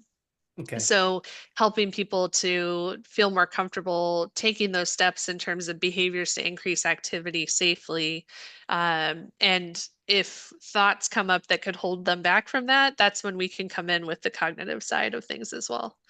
Okay, sure. And in terms of, like you said, okay, we know a lot about pain from neuroscience, and there's this education. So you kind of said it, but I want to make it explicit so that we really understand how CBT thinks of chronic pain. So there was this acute pain, and then it in some ways like just gets stuck in the system, and there's a misfiring of like there's not actually something here, but the system's misfiring it here, and that's why you're getting that feedback. Is that what's going on? Yeah, essentially, when if we like touch a hot stove, right, that's instant pain, and there's quick feedback to the brain to tell us, okay, you got to move your hand away. And when someone has an acute injury, there's pain that signals you to, okay, you might need to rest, or you might need to, not put weight on this foot, or you need to seek treatment for this pain. That's how pain is helpful to us. We need pain to be able to know if something's dangerous or unsafe, if something's hurting us, or if we need to take a break, if we need to rest, if we need to have something treated. But sometimes, unfortunately, when people go through that treatment for acute pain, sometimes things can get sort of stuck in that feedback loop. And so even after healing has occurred, after the injury has been treated, people can still experience that feedback from that area that there's something wrong, there's something that needs to be addressed. And that is something that, by shifting the attention away from that and shifting your attention to other things, you can help to decrease that sort of incorrect feedback loop over time. Mhm. So, part of what can happen with chronic pain is, because pain is such a difficult type of experience to have, there's often a lot of focus on it. And of course, the more you focus on it, the more that feedback loop is strengthened. And Yeah. so a big part of CBT for chronic pain is acknowledging this can happen. It's not your fault that this has happened. It's something we know can occur with pain, but how can we shift focus away from that to decrease some of that feedback loop that's developed? Okay. And as Yeah. part of that, saying, hey, like the nerve isn't actually damaged, or the thing that's like it's not that that's fundamentally broken. It's more just there's a functional issue with it at this moment, and we're trying to do these different behaviors that mean that that functional issue then gets resolved. Yes, and that's where the kind of the team approach can be so helpful because of course we do want to make sure that there's nothing acute that needs to be addressed. And so that's where having the medical providers to say, this there's no acute injury that needs to be treated, or there's no issue that needs to be addressed, and then having the medical provider and maybe a physical therapist say there may be some weaknesses here or an imbalance or something that we can help you to strengthen in this way that could probably reduce your pain as well. Yeah. So addressing some of those functional concerns and making sure that because of the injury or whatever happened that caused the pain, there haven't been maybe weaknesses or deconditioning or imbalance that have developed that could be a part of that, that then can be addressed during treatment while they're shifting their focus away from the sensation of pain itself. Okay, sure. Yeah. And what are some of the techniques that you would be then using as part of this? Like from a behavioral standpoint, if you could give an Yeah. example of like what that could look like. Sure. Yeah. So there is a lot of relaxation training, and that can look like a lot of different types of exercises. So usually I'll start with some basic breathing related relaxation exercises, things like progressive muscle relaxation, which can be really helpful if people have a lot of tension that they might not even be aware of. Yeah, uh, Visualization strategies can be helpful, especially as a distraction or kind of shifting the attention away from pain. I'll sometimes use autogenic relaxation too, which is not as common, but I really love it, which is essentially relaxation exercises where you focus on feelings of warmth and heaviness in your arms and legs that a lot of people find very, very calming, very relaxing. And then we also do a lot of work on pacing strategies. So one of the challenges with chronic pain that can develop, and this is part of the feedback loop that can happen, is if people have a good day where they're not feeling a lot of pain, a lot of times the reaction is, let me get as much as I can done because I'm having a good day, which makes yeah, sense. You're not in as much sure. pain. You want to get things accomplished on your to-do list, but then often people feel a lot worse than the next day and they can't be very active and they feel like they need to rest. And over time, what happens with that pattern is people tend to do less and less over time because they overdo it when they're not in pain. They need to rest more and it can limit their activity. So, with pacing, we teach something called time-based pacing, where you figure out kind of an initial estimate of how long can I do this activity before my pain starts to act up, Yeah, and you subtract a little bit of time and you do the activity just in those small increments of time, and then you give yourself a break. yeah, uh, the challenge is this can be really frustrating for people because if they're doing something like mowing the lawn or cleaning the house, the the goal is usually, well, I want to finish mowing the lawn. I don't want to take a break after 10 minutes. I just want to finish it. So there is some cognitive work that we can do with those techniques to say, well, if this could help long term, can we change how you're thinking about completing tasks and some of the benefits of taking breaks? Because integrating that pacing and gradually increasing the time that you can do an activity, that tends to help people be more active over time, which is one of the goals of treatment. So, okay. No, and it's yeah. So interesting the like hearing you talk about this and then thinking about it alongside having an eating disorder, because then there can be times Oh, where it's yeah. okay, we are needing to take a break and we are needing to rest Yes. and sort of, and I'm bringing this up just for someone who's listening to notice like there are points where we are doing this thing because it's important, and there are points that we're doing this other thing because that's actually now important to be Yes. working on it. And it's figuring out, Mm-hmm. okay, what's actually the right thing to be putting the focus on right Mm-hmm. now as part of one's recovery. Yeah. Yeah, absolutely. Yeah, there are some nice parallels there. Yeah. Yeah, yeah. Yeah. And even the like you talked about like the autogenic um ways of like feeling heavier and with helping someone to feel more relaxed or calming, etc. Again, with recovery, sometimes for me, like there can be a little bit of tension there where if that happens because you did a breathing exercise or you did this thing, like great, nice little added bonus. And that can't be the goal because I think what that can start, I mean, it can be maybe the goal in certain situations, like as you're talking about, Yeah. but if that becomes the goal with, I can only make this change with food once I've got myself calm enough and relaxed enough Oh, and I can yes. do it. It's Mm-hmm. like, Mm-hmm. that's not going to necessarily work. Like Yeah. what the goal is actually being able to be with that discomfort and learning that you can tolerate this. And so it's again, I'm mentioning it so that someone doesn't think, okay, that's exactly what I need to do with my eating disorder recovery, because those things aren't going to necessarily be the exact same. That's true. Yes. Yeah, that's very true. Yeah, and I'll also tell people when we start those relaxation exercises, the goal is not when you're feeling the worst pain that you've experienced or when your anxiety is at 10 out of 10, that's when I want you to use the relaxation because that puts so much pressure on people to, have that work and be effective for them.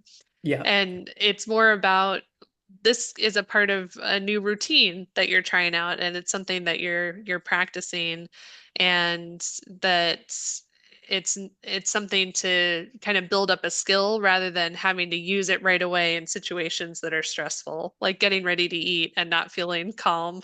yeah, So yeah, I like that you mentioned that. yeah, totally. And look, this might Yeah. be a little bit of a sidebar, but have you read the Yeah. book The Gift of Pain? Oh, yes, yes. Yes. Okay. Yeah, excellent. Yeah, it ties in with a lot of this that we're talking about in terms of the neuroscience of pain too. Yeah, Yeah. I remember reading it like years and years ago, and it's for anyone who doesn't know it, it's about a guy who worked with leprosy Yeah. and leprosy when we didn't really know a lot about it, and so much of the problems that people would see, they were trying to figure out why they would get these open sores or they would get these damage to their feet or whatever, and the problem with leprosy is that it damages the nerves so that you don't Mm, actually feel pain.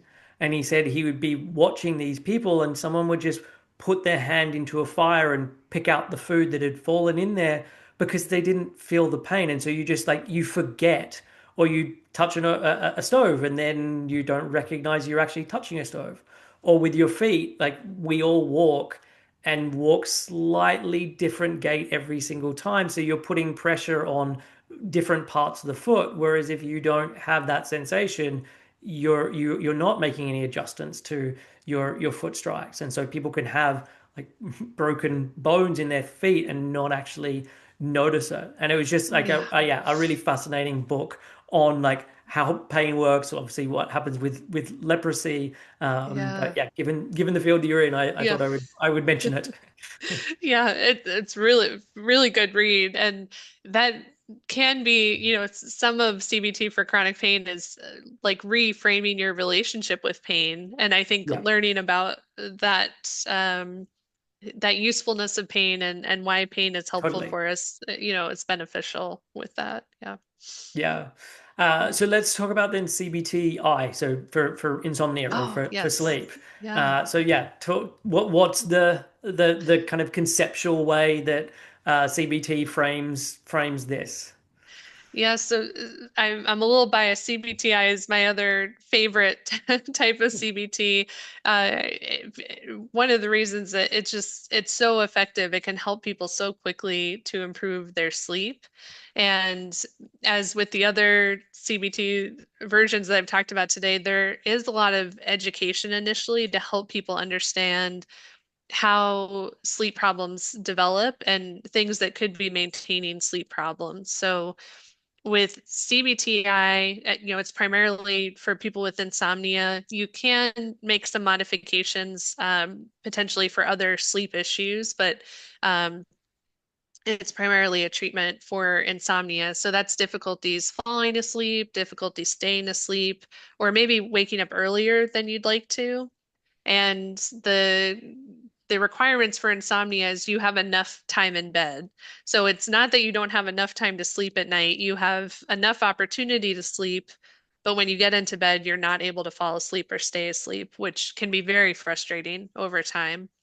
So with CBTI, we talk about this model of how these symptoms develop, but we use a slightly different model. It's called the 3Ps model, where we look at predisposing factors, precipitating factors, and perpetuating factors.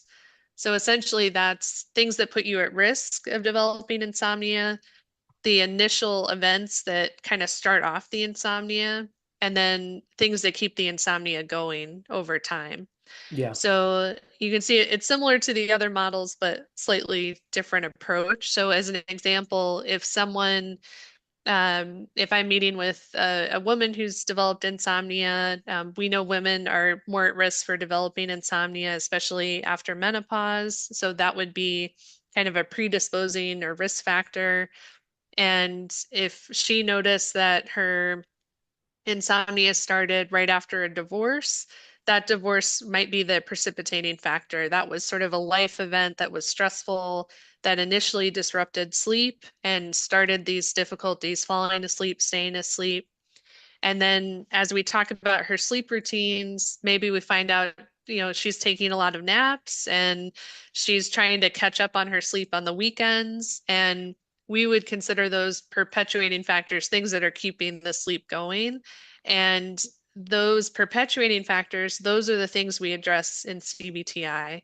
So I'll often talk with people about, there may be certain aspects of the risk factors we can't control. The precipitating factors have already happened. We can't necessarily change the events that led up to the sleep problems, but we can definitely address the factors that might be keeping your sleep going. And often that's enough to bring people back to kind of a sub threshold level of sleep problems. Okay.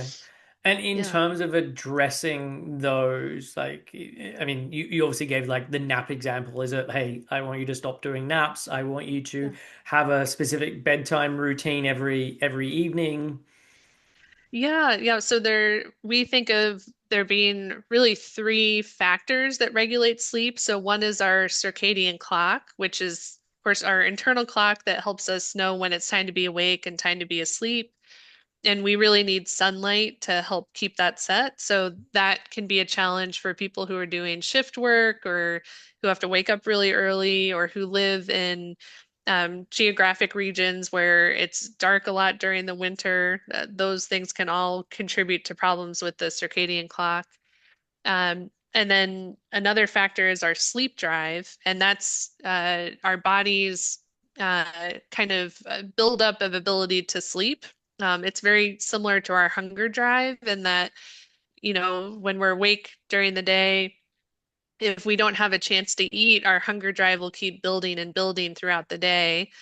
And at the end of the day, if we come home and we end up having a snack before dinner, our hunger drive might be decreased and we might not be as hungry to have dinner, but that doesn't mean we've had enough food for the day. Yeah. It just means that our hunger drive was temporarily decreased, and so we're not going to be as hungry to have our dinner. Very similar with sleep, and that we are awake during the day and our sleep drive is building, building, building, and then at night our sleep drive decreases as we're resting. But if we're napping during the day or if we're sleeping in the morning, it interferes with our sleep drive building up enough so that even though we might feel like we need more sleep, we're not at a point where we're sleepy enough to fall asleep at night. So that's another factor. And then the third factor is what we call kind of hyperarousal, which is elevated stress and anxiety levels. Yeah. And even if you're doing everything perfectly with your sleep, you have a consistent routine, you're not napping during the day, you're making sure that you're getting exposure to sunlight in the morning. Even if you're doing all of that perfectly, if your arousal level is too high at night and you're too anxious, that can actually override your sleep drive and your circadian clock and keep you up. Yeah. And that's a survival mechanism that we have as humans. I'll often tell people it's like, if we think of our ancestors hunting and gathering and living in caves, at the end of the day, if you're settling down to go to sleep and you see a mountain lion outside of the cave, you don't want to be able to fall asleep quickly, right? Because then you're an easy target for that mountain lion. So Yeah. that hyper arousal, it's really great that we have that ability to override our desire to sleep, but often our modern kind of day-to-day stressors are not mountain lions outside of our homes. It's, financial stress, worries about health, worries about family, kids, and that's what keeps us at that higher arousal state and makes it harder to fall asleep. And that's no longer helpful for us. That's Yeah. probably making things worse over time. And so it's not that we can turn that off. People often worry, well, if I turn that off, what if something bad does happen? And I'll describe it as it's like turning down a dial. It's not a light switch that's on and off. We can just turn down that arousal level so that you can fall asleep and sleep through the night, but Yeah. still be able to respond if there is an emergency, essentially. Sure. And Yeah. how does this then map on? Like, I've got my thoughts, but I'd love to hear yours. Like, when Yeah. you think about eating disorders, and one of the Yeah. common things that happens with many people, either before they enter into recovery, so that when they're in the midst of the eating disorder, or while they start recovery, they're getting these sleep issues. How do you think Yeah. about that, and what's driving that, and how you can use CBTI with this? Yeah. So this is kind of a new area that I think it's really exciting that people are thinking about this and there's more research looking at the overlap between sleep disorders and eating disorders. We know that kind of a rough estimate is uh, probably, two-thirds of people who have eating disorder symptoms will also have some sort of sleep problems as well. Yeah. And it makes sense based on what we know about eating disorders and sleep disorders like insomnia too, because I mentioned sunlight helping us to keep our circadian clock set, but eating regularly is actually another thing that helps our circadian clock to stay set. So when people have irregular eating schedules, if they're restricting, that can often kind of disrupt the circadian clock and make it harder to fall asleep at night, sometimes make it harder to wake up during the day. And that can be worsened by other symptoms that can come up for people like binge eating. If somebody binge eats at night, that can be very disruptive to sleep, and then they might have a hard time waking up the next day. That can interfere with their sleep drive and start to create more of this chronic pattern of sleep difficulties. Yeah. On the flip side, if people are having trouble sleeping, that can also make it more difficult to maintain a regular eating pattern. People might also, if they're, let's say, an evening person, they're more of a night owl and they have to work an early shift. They might not feel hungry in the morning because that doesn't match with their natural circadian rhythm. That Yeah. might make it easier to skip meals, and that can contribute to the eating disorder symptoms. So there's lots of different ways that this can overlap, and what we don't know yet because there hasn't been enough research is, well, how can we integrate these treatments, or how can we offer both of these treatments for people who have eating disorders and insomnia. So right now, what we're thinking, a group of researchers that I've been talking with, we're getting ready to publish a paper that'll have information about this, but essentially there could be three approaches. You could treat the insomnia first and then the eating disorder, treat the eating disorder first and then the insomnia, or do an integrated treatment. I'm going to go with And two and three as opposed to one. yes, uh, yeah, so there a lot of it depends on treatment availability. So not a lot of people are trained in CBTI. It can be hard to find someone who offers the CBT for insomnia. Yeah. And it's hard to find eating disorder treatment sometimes too. So some of that decision making is based on availability. Um, and then what might be driving the symptoms. So if someone is really struggling to sleep to the point where they might not be able to participate in treatment until some of their sleep issues are addressed, it might make sense to at least do some of the CBT for insomnia to help them feel more ready to address the other concerns. Yeah. Um, CBTI can also be, for some people, it can feel a little bit more of a good sort of beginner treatment. It's kind of like it is CBT, but you're focused a lot on sleep and behaviors, so it can feel a little bit safer as a initial start to therapy. And then once people see how helpful it is, they're often more open to CBT for eating disorders. Um, but ideally, I think someday we'll have an integrated treatment where you can do both at once. And Yeah. that's something if people have the time and they're open to tracking their sleep and their eating behaviors, I'll sometimes offer that myself. It's just a little bit more work on the client side, keeping track of everything. So I don't want to overwhelm people, but I think that's sort of where things are heading, that eventually we'll have more of an integrated treatment to address both concerns. Okay, nice. Yeah. And look, the reason I said I go with number two and number three Oh, is yeah. because I feel like so much of what is driving that issue is the eating disorder. Like as Yeah. you talked about, it is the irregular eating and not eating enough throughout the day, which has an Yeah. impact on the circadian rhythm. What I Hmm. also think, and this is often the way that I'll explain it to people, and it can connect into the arousal piece that you talked about, but sleep, everyone mistakes sleep as this very passive thing. I'm just lying on my back or lying on my side and not doing very much. Sleep takes a lot of energy. Like there's a lot Hmm. that is going on when someone Hmm. is sleeping. There's so much Yeah. physical repair, there's so much mental repair, there's so much cleanup that's going on in the body. And those processes all require energy. And so if you're Yes. not taking in enough energy in the day, your body's not able to get in a mode that allows that to happen. Or you do fall asleep, but at some point you, in essence, run out of energy. So you kind of come back online and you get Hmm. pulled out of that sleep.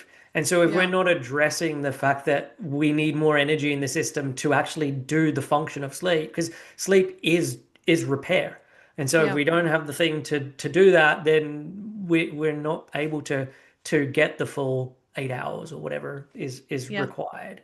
And so this is why if someone's trying to do all of the other things, but they're not actually bringing in enough energy, I think you're only going to get so far. And Yeah.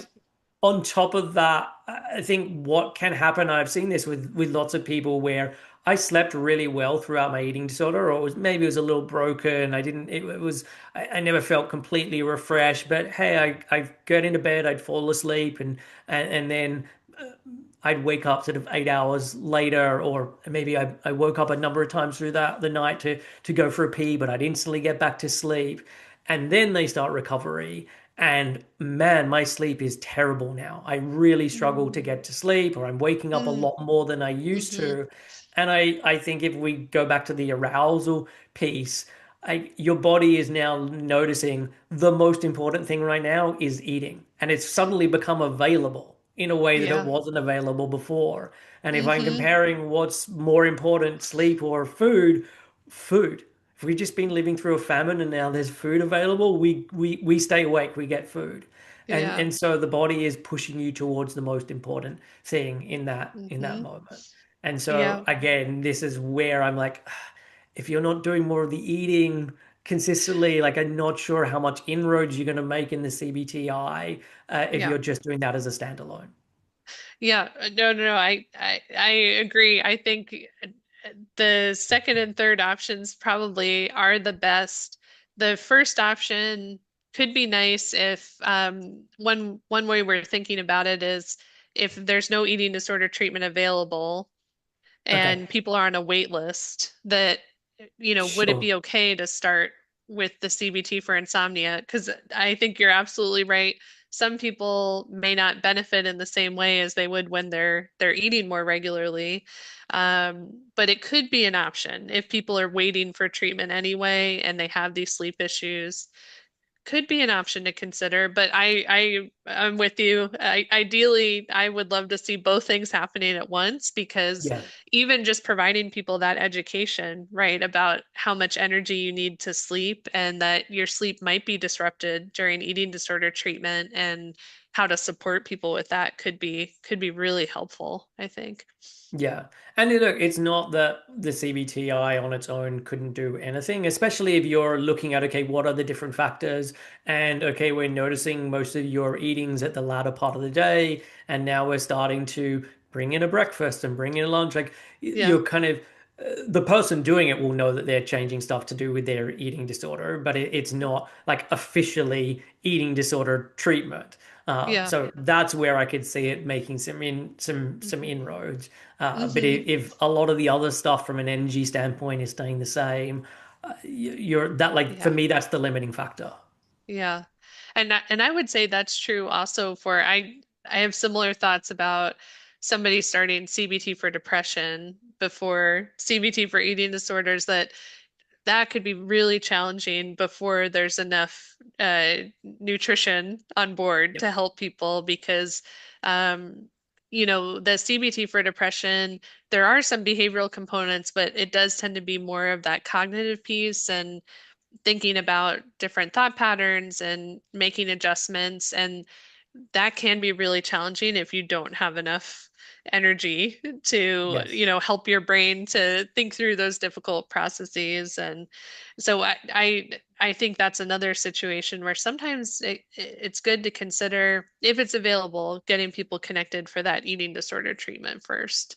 Yeah, for sure. And I Mhm. think someone like yourself, it's wonderful that you then have that eating disorder training because I think there could be a lot of people who just do CBT-I for insomnia or CBT-D for depression, and they're not going to notice that someone has an eating disorder because I think Yes. it's so like we have this very stereotypical view of what an eating disorder is going to be, and that if someone's going to that treatment, they're putting up their hand and saying, "Yes, I have an eating disorder." But a lot of the time, either one, the person themselves isn't even using that label to describe themselves. Maybe they, Yeah. yeah, I've got some funny stuff around food, and yeah, like maybe my exercise is a little bit too much, but they're not really using that vocabulary. And it's very Yes. easy for someone who doesn't work in that field to be like, oh no, like it's great that you're exercising the way that you did. I wish more of my clients would exercise the way Right. that you did, and kind of Yeah. reinforcing that piece. Or the same with depression of like, oh no, I mean you eat so healthy. I mean, that's obviously Mhm. not having an impact on what's going on. And so for someone like Absolutely. yourself Yeah. is able to see through that and be like, hang on a second, like that is actually a really central part of this. Yes. And that's where I think uh, one, having more screening for eating disorder symptom, I think, you know, more universal screening, I think could be so helpful for so many ways, but also providing education for people who are offering these different types of CBT. So Yeah. I know I just did a presentation for colleagues who offer CBTI about this overlap with eating disorders and how to screen for these symptoms because people aren't necessarily going to be asking about that, but it's so Yes. common and that could help somebody get connected with another treatment that they need. So I think, providing education to other healthcare providers about what to look for and also easy tools for screening, I think can help a lot with that too. Yes, because I Yeah. just I don't think people get the prevalence of eating disorders. Like No, it's oh no. we've Hmm. got to fight the quote unquote obesity epidemic. We've got to stop Yeah. all the diabetes.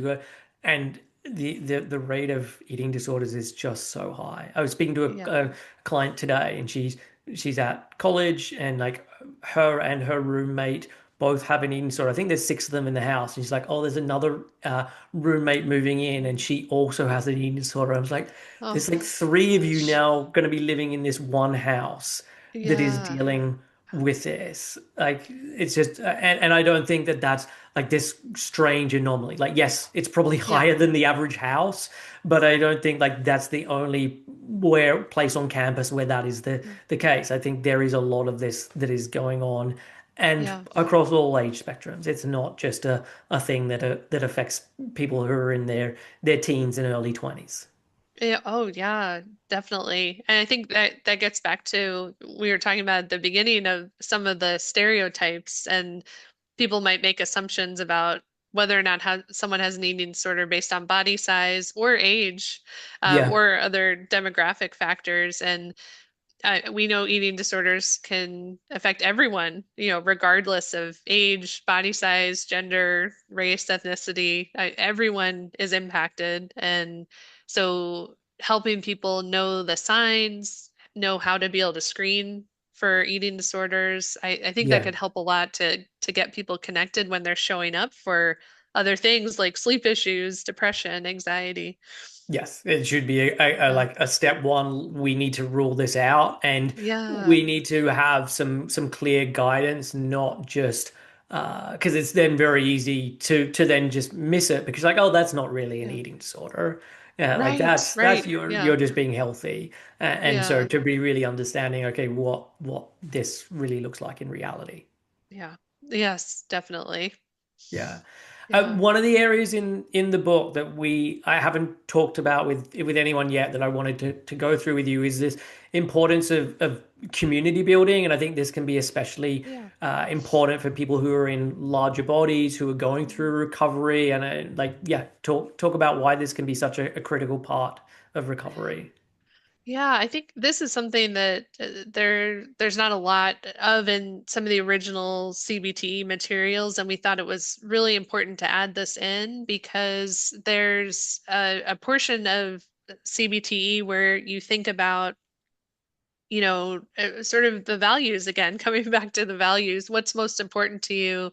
Yeah, What areas of your life would you like to spend more time and energy on? And as a part of that, and thinking about you moving forward from the eating disorder, building a community that feels safe can be really helpful. And so, for a lot of people in larger bodies, because they're kind of inundated by diet culture and a lot of imagery on social media and movies, television about ideal body type. It can be helpful to intentionally seek out a community where there are other people in larger bodies and who are enjoying themselves and living their lives and being happy and doing the activities that they like to do.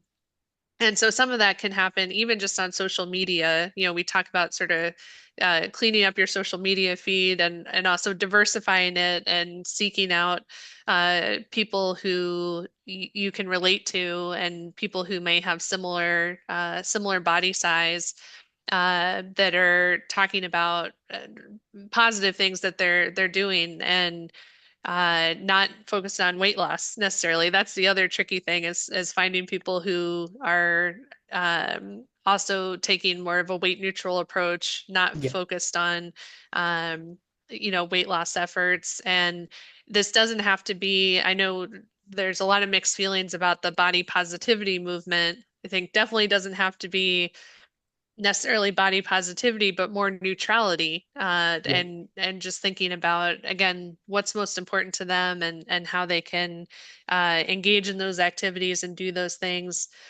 So social media is a great start, but I think if there's ways to connect locally in a community, that can be really helpful for people too. So, in the book, we have some suggestions of how to get connected and resources for people to look at.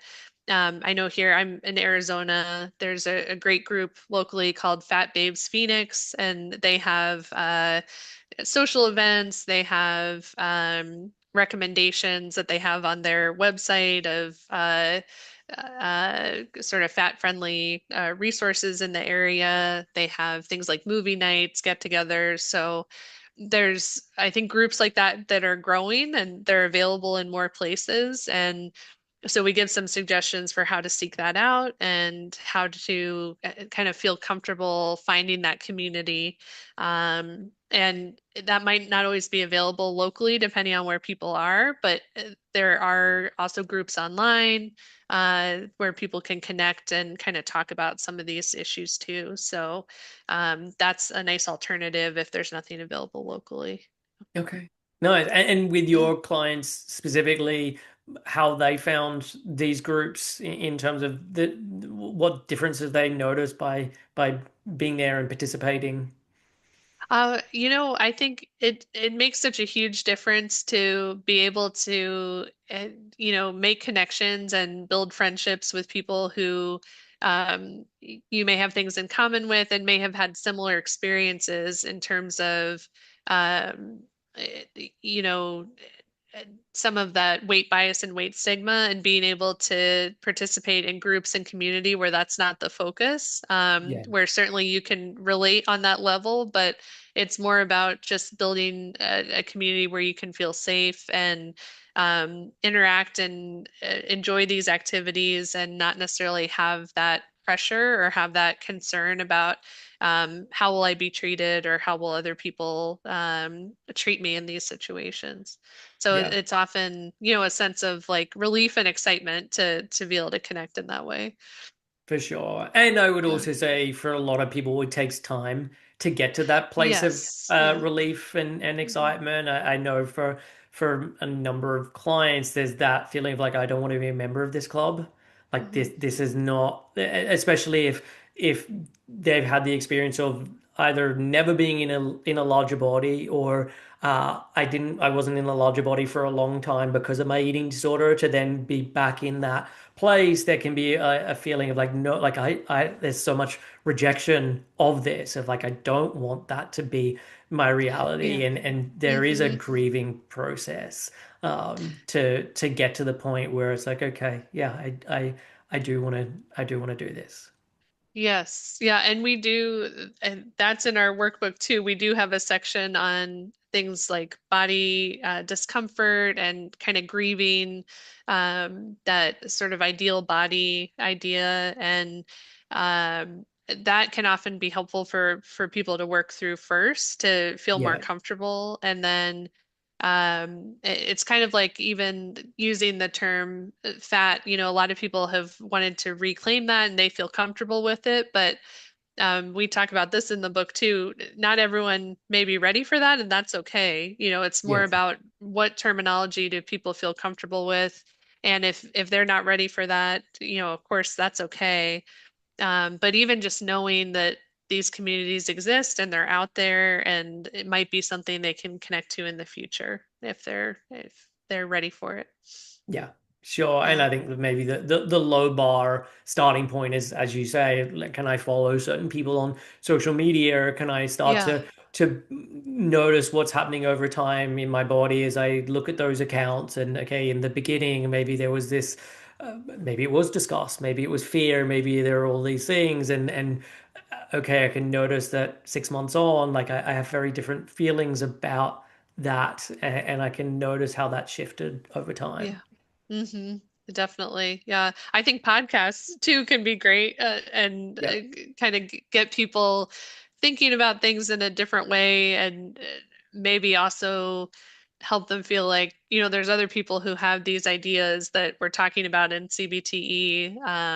So that can also be a nice resource that I'll recommend for folks as they're going through the process. Yeah, for sure. Well, look, Yeah. what have I not asked you that you wanted to make sure that we covered today, just as we're closing this out? Gosh.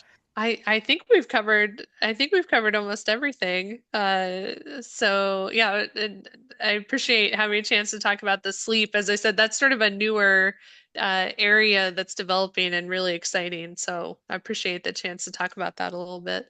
You're welcome. And I did Yeah. like a number of years ago, I did like a two-part long form podcast all on sleep. And so for Oh, anyone wow. listening who wants to know more, and the first part was very much on the explanation around sleep, touching on some of the ideas that you talked about. I'd read Matthew Walker's Why We Sleep book, and I'd read Oh, some yeah, other that's stuff, and great. and so just going through that, and then the second part was more of the behavioral pieces and what can help with the prefix of like this is for like taking into consideration people who have eating disorders.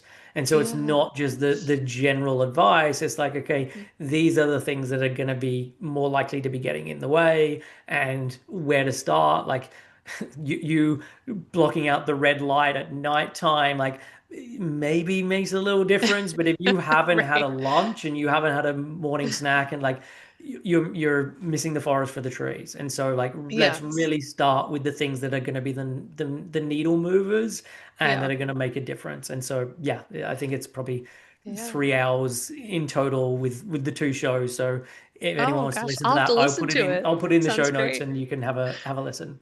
Yeah. But where can people find you if they want to either work with you or find out more details about you? Where should you be or where should they be heading? Yes. Yeah, my website is phoenixhealthpsychology.com, and I have more information about the different treatments I offer and contact information. So that's probably the easiest place to find me. Okay, perfect. Well, I will put that in the show notes. And yeah, thank you so much Yeah. for coming on the show. This is a Yeah. very easy, lovely chat where we got to talk about so many different things. Yeah. Thank you, Chris. Thanks for having me. Really appreciate it. So that was my conversation with Dr. Jennifer Averyt. If you're looking for a therapist and that you want help with things like eating disorders, diabetes, chronic pain, sleep issues, depression, then please check her out. If you also are looking for a really helpful book in terms of CBT and eating disorder recovery, then I highly recommend the Weight Inclusive CBT workbook for eating disorders. As I mentioned at the top, I'm currently taking on new clients. If you are wanting to recover, if you want to reach a place of full recovery, then please reach out. You can send an email to info@7-health.com or you can reach out via Instagram at 7healthcompany.